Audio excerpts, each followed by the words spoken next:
Após a anamnese, os estudos, vai lá para a primeira consulta de avaliação com o seu paciente de diagnóstico desconhecido, preparada como se prepara para todos os primeiros encontros de avaliação.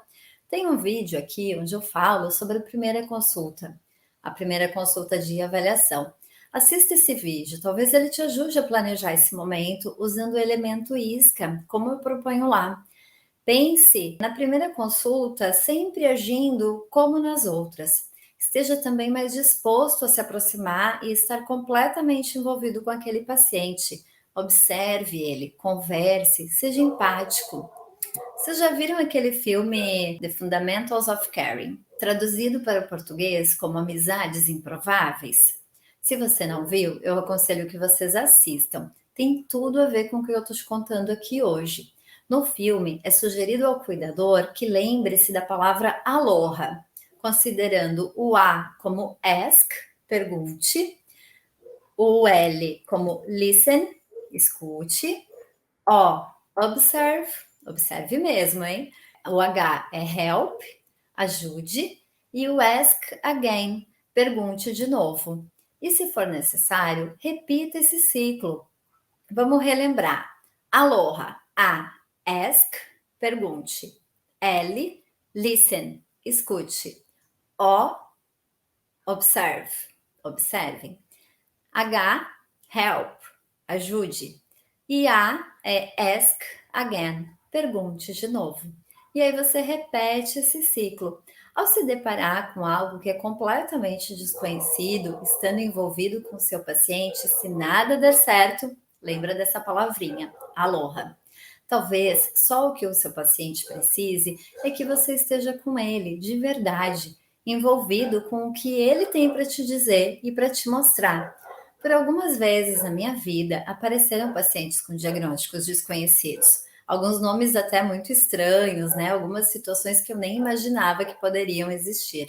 E eu vou te contar. Hoje eu posso afirmar que, em termos de relacionamento, avaliação e tratamento, com exceção de alguns aspectos bem específicos, mais relacionados mesmo com a personalidade daquele paciente do que com o próprio diagnóstico, poucas mudanças eu precisei fazer, mas o que eu aprendi foi grandioso. Bom, na verdade, alguns exigiam algumas adaptações maiores, né, em relação a cuidados, muito mais relacionados às questões físicas e motoras. Como é o caso de uma paciente minha que tem síndrome de Apert. Já ouviu falar nessa síndrome, por exemplo? Eu acredito que muitos aqui não, e isso não é nenhum problema.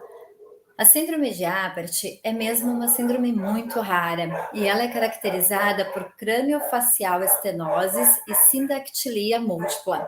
Socorro! Que nomes são esses, né? Calma. Viram como pode ser difícil compreender falando dessa forma? Mas aqui eu te conto de uma maneira que não assusta tanto. Essa síndrome, a síndrome de Apert, é uma síndrome genética rara e na qual existe a união precoce e incorreta dos ossos do crânio, da face e também o desenvolvimento do cérebro.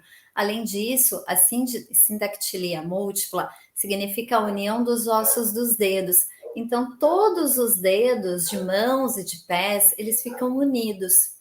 Os pacientes que têm essa síndrome, a síndrome de Apert, essa síndrome genética que é rara, eles passam por muitas cirurgias. A menina que eu atendo, por exemplo, já fez várias cirurgias do crânio, face, os olhos. Ela usou traqueostomia por um tempo, ela fez cirurgia nos dedos. Então, os cuidados que precisavam ter com a tráqueo eram grandes. Precisava perguntar para a mãe, para o pai dela, como que eu fazia esses cuidados. Ela mesma limpava, ou melhor, os pais limpavam com cotonete a tráqueo quando ficava muito cheia de secreção. Então, como que poderia fazer essa limpeza, né? As pessoas que têm a síndrome de Apert, elas podem apresentar atrasos no desenvolvimento, elas podem apresentar dificuldades cognitivas e também deficiência intelectual. Mas todos os meus cuidados mais específicos eram muito referentes a processos que os pais puderam me explicar como fazer. A Mariana, essa menina que eu atendo, ela é super esperta, gente. Ela conversa com todos, ela vai na escola regular e sério, vocês não têm ideia. Ela tem umas tiradas assim de linguagem, de fala, que é muito engraçado, assim, a gente se diverte, como eu falo, né.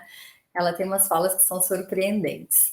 Porém, ela tem muita dificuldade de atenção e de aprendizagem. O que que eu precisei então, por exemplo, adaptar no trabalho específico com ela? O material que exigia motricidade fina, como por exemplo a escrita, o recorte, peças de materiais que às vezes eram muito pequenininhas. Eu precisei fazer algumas adaptações. No caso da escrita, por exemplo, quando a gente começou a escrita com ela, a gente usava um plano inclinado, onde a gente colocava, prendia uma folha, como se fosse uma prancheta, mas ficava inclinada, ficava mais na vertical. E aí ela conseguia, com esses dois dedinhos, porque ela já tinha feito a cirurgia que separava o polegar do indicador, então ela já tinha feito essa cirurgia, ela conseguia pôr o lápis aqui, no meio desses dedinhos, e ela escrevia nesse plano inclinado. Atualmente ela já não usa mais o plano inclinado, mas nós fazemos, por exemplo, uma folha com linha mais larga que as do caderno. Por quê? Porque do caderno fica muito difícil ela escrever naquele espaço de linha que tem em um caderno padrão. Então a gente faz uma folha, várias folhas, né, com espaçamento maior, e aí a gente manda encadernar para que ela possa usar. Isso já ajuda bastante no caso da Mariana. Sim, é um caso complexo, é um caso que exige muitos cuidados, sem dúvida alguma. Mas no mundo da psicopedagogia e neuropsicopedagogia, em termos de compreender a forma como ela aprende e como melhor promover a aprendizagem, de adaptar materiais, não é nada que difere do que se faria para outros casos, para outros tipos de diagnóstico, para todo e qualquer paciente.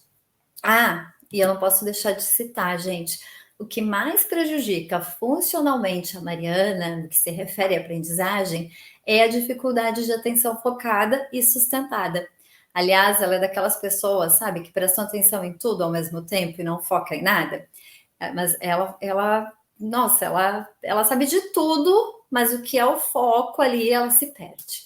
E ela é uma menina que fala demais, então ela fala que é uma beleza, né? Ela vai falando, aí ela começa a falar de um negócio, ela não para mais. Ela começa a contar, ela precisa de um freio, sabe? Para a gente conseguir parar aquela verbalização toda. Se eu já tinha conhecido alguém com Apert, gente, é claro que não, nunca tinha visto. Ela foi a primeira, assim, e continua sendo o meu único caso, né, com essa síndrome. Mas a gente precisa pensar que a qualquer momento da nossa vida podem aparecer situações que a gente ainda desconhece.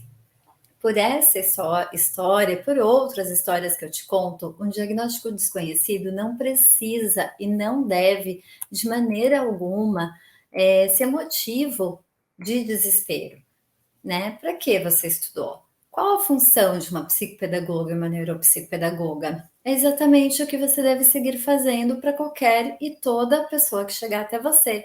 E sinta-se feliz se chegar algo que é desconhecido. É mais uma oportunidade de você acelerar a sua caminhada rumo aos 15K por mês vivendo da psicopedagogia. Arrisque-se com gratidão e entusiasmo para fazer essa nova experiência, para viver essa nova experiência e para ter daí muito sucesso.